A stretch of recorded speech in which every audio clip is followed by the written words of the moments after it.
নমস্কার বন্ধুরা, আমি মৌসুমি মৌসাম ক্রিয়েটিভিটি চ্যানেলে সবাইকে স্বাগত জানাই। আজকে আমি নিয়ে এসেছি মুগেশ্বরী পটল বা মুগ পটল। যে কোনো নিরামিষ দিনে দারুণ স্বাদের নিরামিষ এই রেসিপিটি বানিয়ে নিতে পারো। বাচ্চা থেকে বড় সবাই খুব তৃপ্তি করে খাবে। রুটি, পরোটা সব কিছুর সাথে পরিবেশন করতে পারবে। আশা করছি রেসিপি ভালো লাগবে।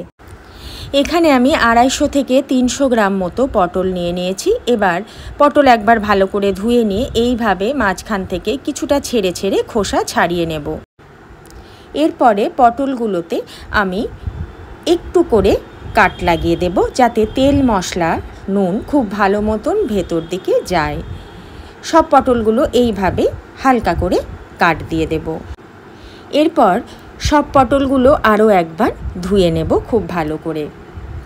এরপরে দিয়ে দেব হাফ চামচ পরিমাণে লবণ, হাফ চামচের একটু কম হলুদ গুঁড়ো আর সামান্য চিনি। এবার খুব ভালো করে পটলগুলোকে মাখিয়ে নিতে হবে নুন, হলুদ আর চিনির মধ্যে।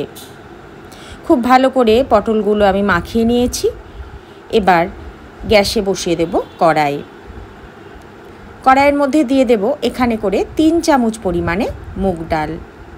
মুগ ডাল লো টু মিডিয়াম ফ্লেমে বারবার করে নেড়ে ভেজে নিতে হবে। ফ্লেম যেন বাড়িয়ে না ভাজা হয়, তাহলে মুগ ডাল পুড়ে যেতে পারে। আমি লো টু মিডিয়াম ফ্লেমে হাতে সময় নিয়ে মুগ ডাল ভেজে নিয়ে এইভাবে গরম জলের মধ্যে ভাজা মুগ ডাল দিয়ে দেব। এরপর মুগ ডালটা সাইডে রেখে দেব। আবারও কড়াইয়ের মধ্যে দিয়ে দেব পরিমাণ মতন সর্ষের তেল। তেল ভালো মতন গরম হয়ে এলে তেলের মধ্যে দিয়ে দেব পটলগুলো। পটল দিয়ে মিডিয়াম টু হাই ফ্লেমে ভাজবো। আঁচ কমিয়ে ভাজলে কিন্তু পটল ভাজার পর একদমই নেতিয়ে যাবে, সেই জন্য মিডিয়াম টু হাই ফ্লেমেই পটল ভেজে নিতে হবে। এদিকে পটলটা ভাজতে বসিয়ে দিয়েছি। আর এখানে আমি একটি বাটির মধ্যে 1 চামচ পরিমাণে জিরে গুঁড়ো, হাফ চামচ পরিমাণে ধনে গুঁড়ো, হাফ চামচের একটু কম দেব লাল লঙ্কার গুঁড়ো, হাফ চামচ পরিমাণে লবণ আর হাফ চামচের একটু কম হলুদ গুঁড়ো।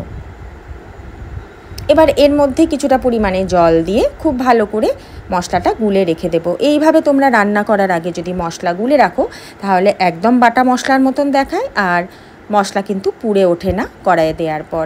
আর এখানে দেখো পটল খুব সুন্দরভাবে ভাজা হয়ে গেছে, হালকা বাদামি কালার চলে এসেছে। আর পটল ভাজবো না, এবার তেল থেকে পটলগুলোকে ছেঁকে তুলে নেব। এবার ওই তেলের মধ্যেই আমি আর তেল দেব না, দিয়ে দেব 1 চামচ পরিমাণে ঘি দিয়ে ঘিটা একটু গরম হয়ে এলে এবার এর মধ্যে দিয়ে দিতে হবে 2টো লবঙ্গ, 1টা এলাচ আর ছোট্ট একটু দারচিনি। আর দেব হাফ চামচ পরিমাণে গোটা জিরে, 1টা তেজপাতা মাঝখান থেকে এইভাবে ছিঁড়ে দেব। আর দেব 1টা শুকনো লঙ্কা।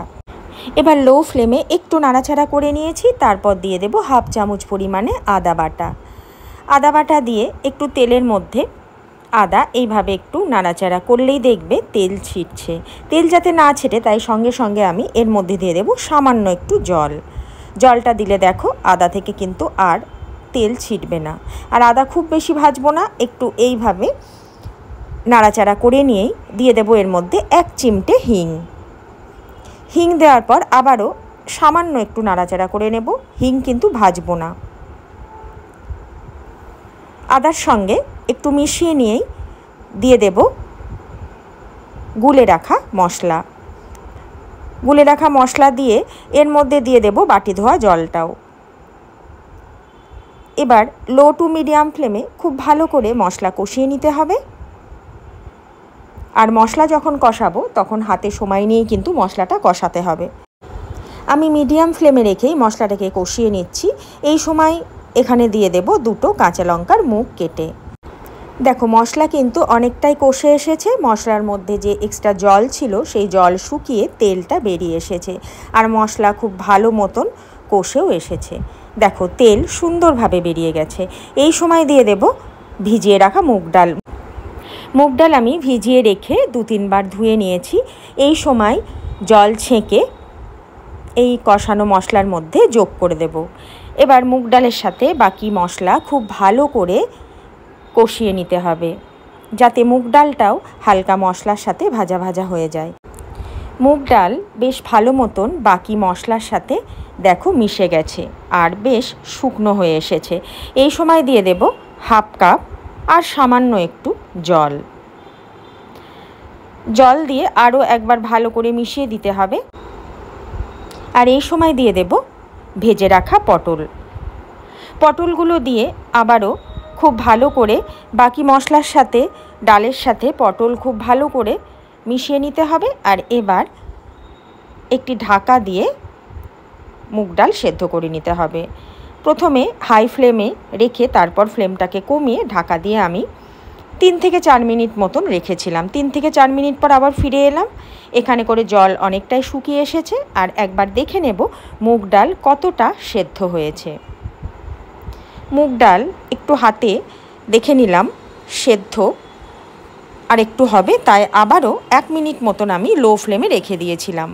আবার ঢাকা সরিয়ে দেখো এবার কিন্তু মুগ ডাল সুন্দরভাবে সেদ্ধ হয়ে গেছে। আর একবার হাতে এইভাবে টিপে দেখিয়ে দিলাম, এইবার মুগ ডালটা কিন্তু সুন্দরভাবে সেদ্ধ হয়ে গেছে। আর দেখো পটল আর মুগ ডালের সাথে বেশ মাখো মাখো ভাবও এসে গেছে। আর এই সময় দিয়ে দিতে হবে হাফ কাপ পরিমাণে দুধ। দুধ দিয়ে আবারও খুব ভালো করে নেড়ে নেব। দুধ দেওয়ার পর কিন্তু বারবার করে একটু নেড়ে নিতে হবে, নাহলে দুধ ফেটে যেতে পারে। আবারও মিডিয়াম ফ্লেমে একটু ফুটিয়ে নেব।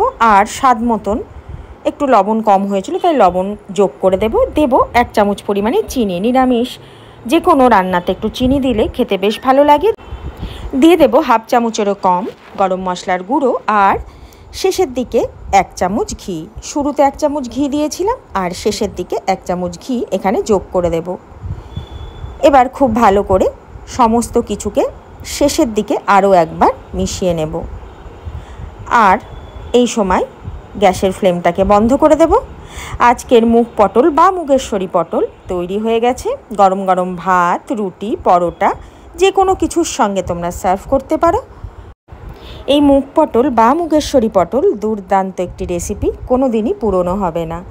এবার এখানে আমি কিছুটা পরিমাণে কাসুরি মেথি হাতে নিয়ে ডলে উপরে ছড়িয়ে দেব, এতে স্বাদ আরও সুন্দর হবে।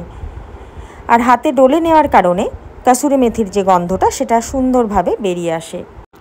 আজকের এই মুগ পটলের রেসিপি অবশ্যই একবার ট্রাই করো। আর যদি রেসিপিটা ভালো লাগে তাহলে অবশ্যই একটা লাইক দিও, কমেন্ট করে জানিও কেমন লাগলো।